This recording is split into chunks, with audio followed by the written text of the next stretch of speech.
नमस्कार दोस्तों, job updates YouTube channel में आप सभी का बहुत बहुत स्वागत करते हैं। जैसा कि आप सबको पता चल गया होगा कि उत्तर प्रदेश में पुलिस कांस्टेबल की 60,244 पदों की भर्ती जारी की गई है। सभी डिटेल्स आप लोग पता कर ही चुके होंगे। हम इस वीडियो में आपको बताएंगे कि ये जॉब क्यों बेहद ज़रूरी है आप सभी के लिए। तो चलिए बिना देर की शुरू करते हैं। सबसे पहला न्यूज़ ये है कि आपको हम इकोनॉमिक्स से यहाँ को रिलेट करके बताएंगे कि यदि आप ये जॉब नहीं पाएंगे तो भविष्य में क्या प्रॉब्लम आपको झेलनी पड़ सकती है। तो पहला न्यूज हम आईएमएफ के द्वारा जो जारी किया गया उस पर हम एक बार फोकस करेंगे और फिर डिटेल में इसको समराइज करके आप बताएंगे कि भविष्य आपकी क्यों अंधकारमय होने वाली है। तो यदि आप जॉब करना चाहते हैं तो ये आपके लिए सबसे बेस्ट मौका है। यदि आप एज लिमिट फुलफिल करते हैं और ओबीसी के हैं तो आपको 3 साल के लिए, सीएसटी के हैं तो 5 साल के लिए जो भी छूट है, और महिला कैंडिडेट्स के लिए यहाँ पे काफ़ी अच्छी छूट दिया गया है। तो ऐसे कैंडिडेट्स यदि जाना चाहें यूपी पुलिस में तो इस वैकेंसी में आप पूरी तरीके से कोशिश करिए। बहुत ही आसानी से 2 से 3 महीने की स्टडी में आपका सिलेक्शन हो जाएगा यदि आप ठीक ठाक पढ़ने वाले हैं। यदि आप बिल्कुल कमज़ोर हैं तो 5 से 6 महीने यदि आपके पास समय है और पूरी तरीके से दे दिए, रील्स को नहीं देना है, मोबाइल्स को नहीं देना है, पढ़ाई को देना है, आसानी से सिलेक्शन हो जाएगा। बहुत बच्चे कहते हैं कि आप कहते हैं कि 2 महीने 3 महीने में सिलेक्शन हो जाएगा। भाई मैं खुद उस लेवल की तैयारी किया हूँ तो मुझे पता है कि रील्स और मोबाइल से यदि हम दूर हट गए 2 महीने के लिए और कौन सी बुक पढ़नी, बस उतना पता चल जाए और उतना बुक उस टाइम लिमिट में आपने कंप्लीट किया 2 से 3 बार 4 बार, तो आसानी से आप सेलेक्ट हो सकते हैं। तो हमारा यहाँ मेन फोकस था इकोनॉमिक्स से रिलेट करके और जॉब से रिलेट करके। तो सबसे पहले हम आईएमएफ की न्यूज़ देखेंगे जो भारत को कर्ज पर कह रहा है कि जीडीपी के 100% से ज़्यादा हो सकती है। उसने चेतावनी दी है और ये भी कह रहा है कि $1 इस समय 100 रुपये के ऊपर जानी चाहिए थी, यानी भारत सरकार ने उसको मैनिपुलेट करके 83 दशमलव समथिंग पे रोक रखा है।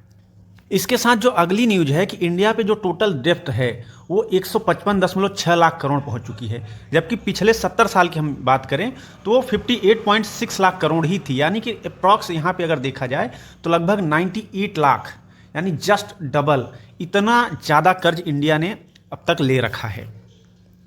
पूरे 9 सालों की ये डाटा है। तो आप यहाँ देखेंगे कि इंडिया पे डेप्थ बहुत ज़्यादा हो चुकी है। आईएमएफ ने वार्निंग भी दे रखी है। इसके अलावा हम आपको दिखाएंगे कि व्यापार घाटा का क्या कंडीशन है। तो इन सबको सम अप करके बताएंगे कि आके क्या चांस है इकोनॉमिक्स क्राइसिस आने की।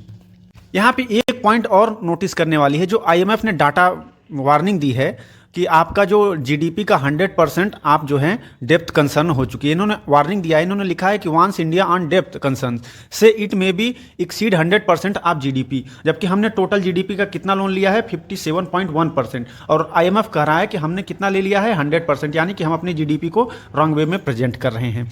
और यदि हम व्यापार घाटा देखें तो 2022 में हमारा व्यापार घाटा -14 बिलियन डॉलर्स में थी। वहीं 2023 में व्यापार घाटा हमारा बढ़ के $17 बिलियन पहुंच गई। यानी दिन पर दिन हम जो है एक्सपोर्ट कम कर रहे हैं, इंपोर्ट ज़्यादा कर रहे हैं, और इंपोर्ट ज़्यादा होने की वजह से जो हमारा फॉरेक्स रिजर्व है वो कम हो रहा है।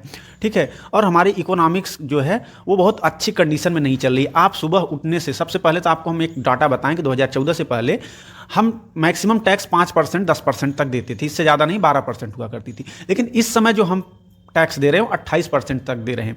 हर राज्य में आप देखेंगे 9% आपको सीजीएसटी, 9% एसजीएसटी देनी पड़ रही है। सुबह उठने से शाम को सोने तक जितने भी सामान आप यूज करते हैं सब पे जीएसटी। इतना अमाउंट सरकार के पास जाने के बाद भी सरकार की खजाना लगभग खाली है।